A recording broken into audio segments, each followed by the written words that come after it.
All right, so I'm going to give you just kind of a background of what the difference between a log and an exponential function is. So a log is just an exponent. It's just another way to write it. So in this case, we're looking at just e to the x, which is the natural number, and ln of x, which is the natural log. So these are inverse operations. They will undo each other. So let me give you an example. So if I had e raised to the second power, and that equals, oops, got to make sure I hit the right button, is about 7.389056, and it keeps right on going.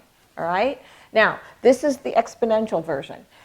The log version, or the natural log version, is the natural log, which indicates that the base is e. Okay, so I'm using base e, of 7.389056, and it keeps on going, is 2. Okay, so these are saying the exact same thing. They're just set up in a different format. That's all it is. So an exponential function can be rewritten as a log function. I'm using all the same information, all the same data. It's just written in a different format. This says e raised to the second power is about 7.389. This is saying the natural log of 7.389 is the exponent. So that's where I get the idea that a log is just an exponent. It's just another way to write an exponential form. It's just kind of spun around so that we can use them to create inverse operations. Okay? All right, so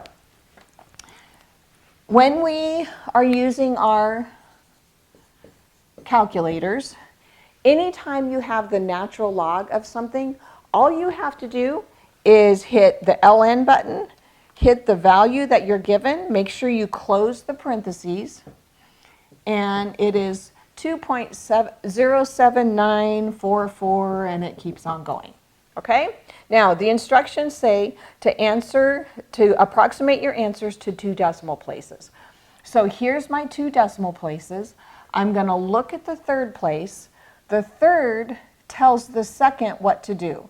So if the third is between 0 and 4, my value that I'm rounding to stays the same.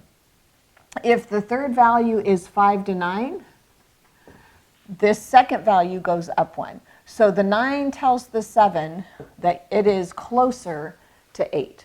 So ln, or the natural log of 8, is about 2.08. Now, if I were to rewrite that as an exponential function, it would be e to the 2.08 is about 8. And you can check it on your calculator.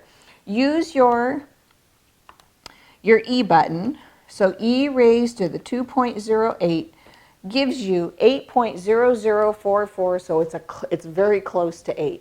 Okay, so again, these are the same thing. It's just an exponent written in a different format.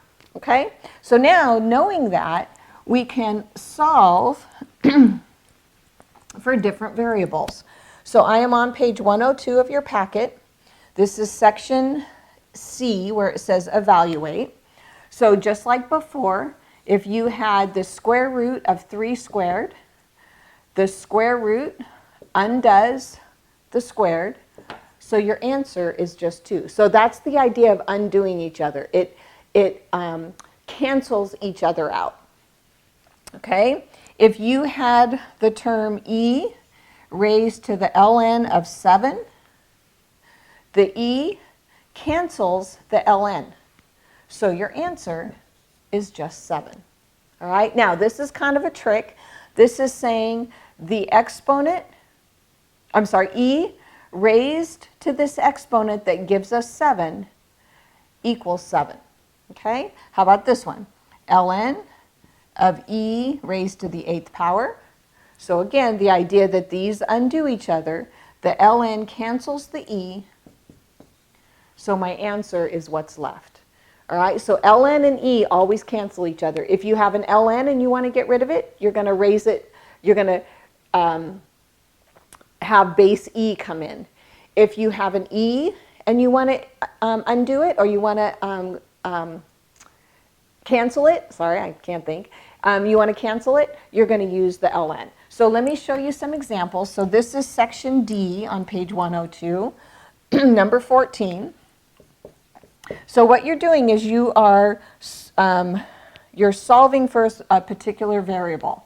So the equation is 400 equals 50e raised to the k times 10. All right, now this is the type of function that we're going to be working with. We're going to do some applications using this type of function. Notice the e, which means it's a growth function. We know it's growing because our exponent is positive. If our exponent was negative, that would be a decay. That would mean the values would be going down. So first thing that you always want to do is you want to isolate your e. So I'm going to divide off the 50. That cancels it. So 400 divided by 50 is 8. What I have left over here is e raised to the k times 10. Okay, now this is in the exponent form. I don't like that. I want to drop it so I have a straight equation. So the way to get rid of e is I'm going to take the natural log of both sides. Now, this is a function. It's just like adding to both sides. It's like dividing both sides. It's like multiplying both sides. I haven't changed the value because I'm doing the same operation to both sides of the equal sign. Okay? So I have ln of 8. The ln cancels the e, which drops your k times 10 down. And now I just divide both sides by 10 to get k by itself. So in your solutions, I believe, it's number 14. Got the wrong page. I believe your answer is actually worked out. So you're going to take your calculator, you're going to do ln of 8, make sure you close it, close the parenthesis, otherwise you could make it say 8 divided by the ln of 8 divided by 10. You want the ln of 8, get that answer divided by 10.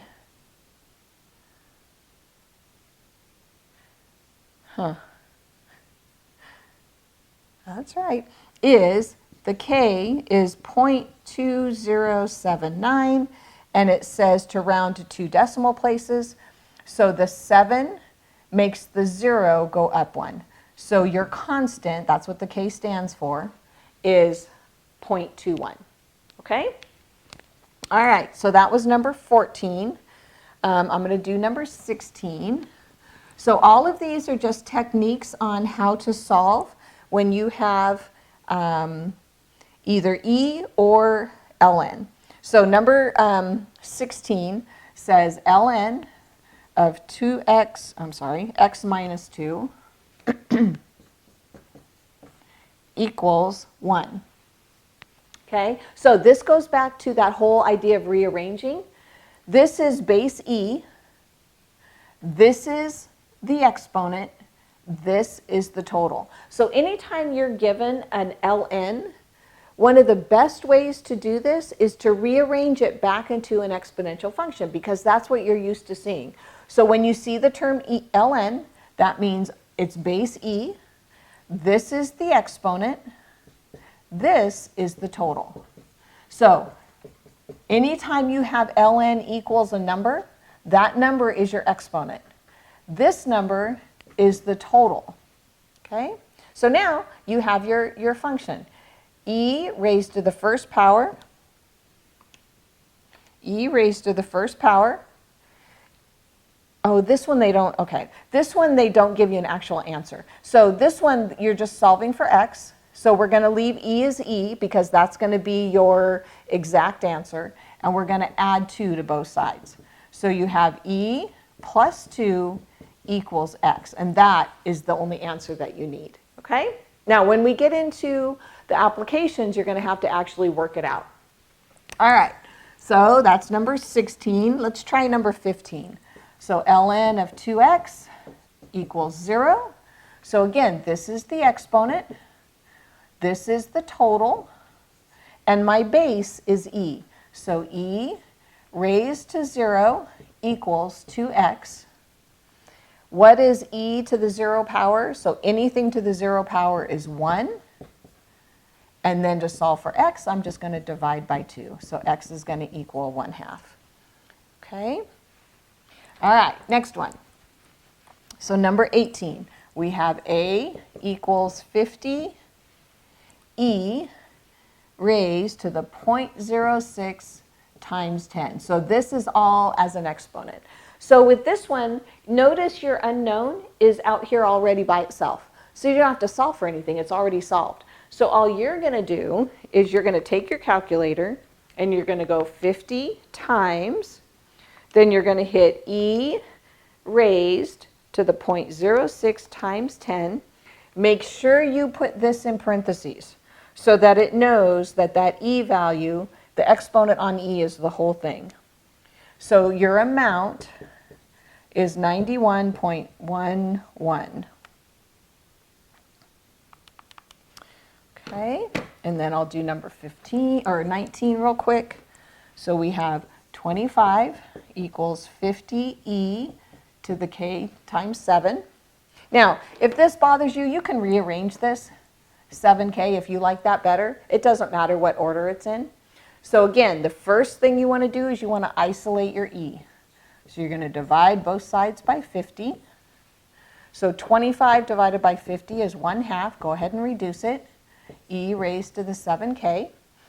I don't like this k in the exponent, so I'm going to get rid of the e by ln'ing both sides. So I have ln of 1/2.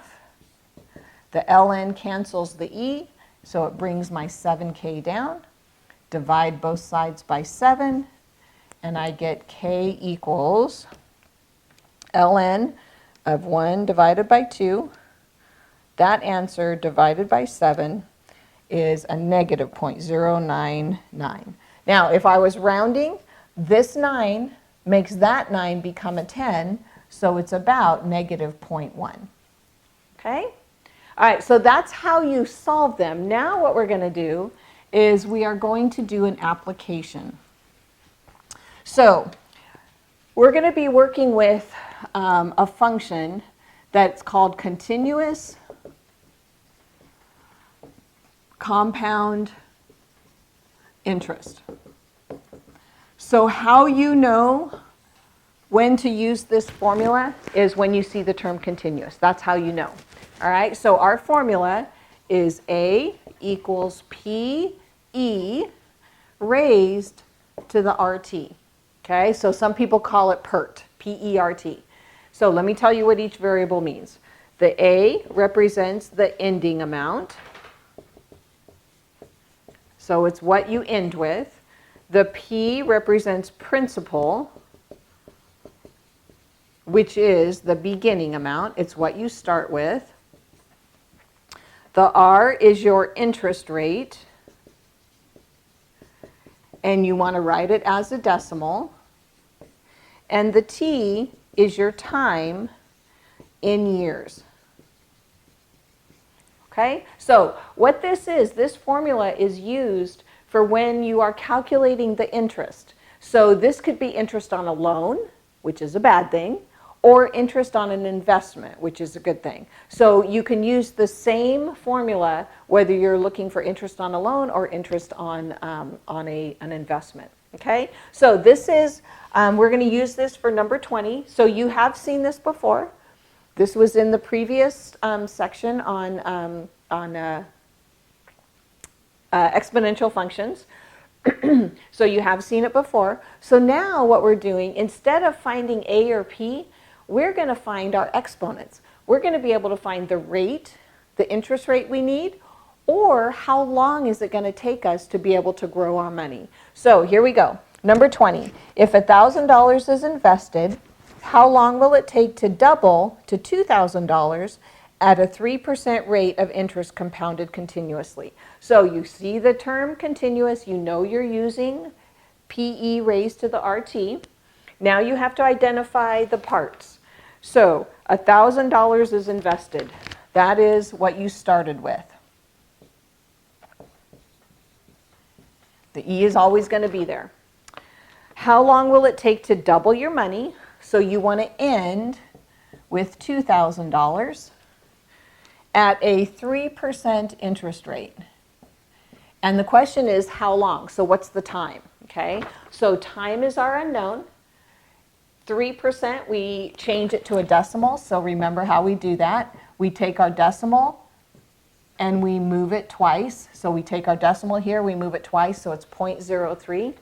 1,000 is what we started with. We want it to grow to 2,000. So we're looking for how long does it take. So we are back to solving for an exponential function.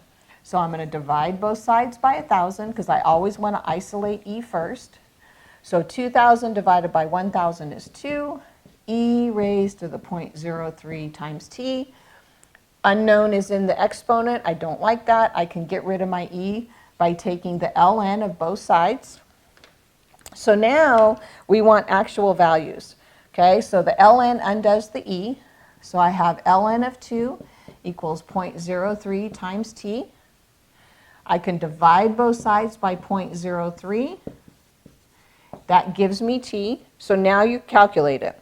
ln of 2, make sure you close the parentheses, divided by 0.03 gives me 23.1049 equals t. Now, with any application, you need to know what your answer means. So remember, we were looking for how long, and our t is in years.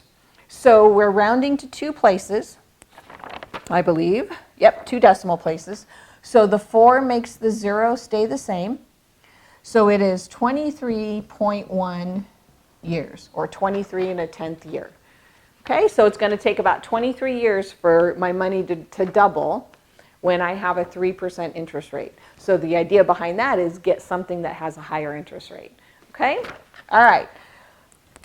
So I'm going to stop there, and then I'm going to come back to at the next one and do just applications.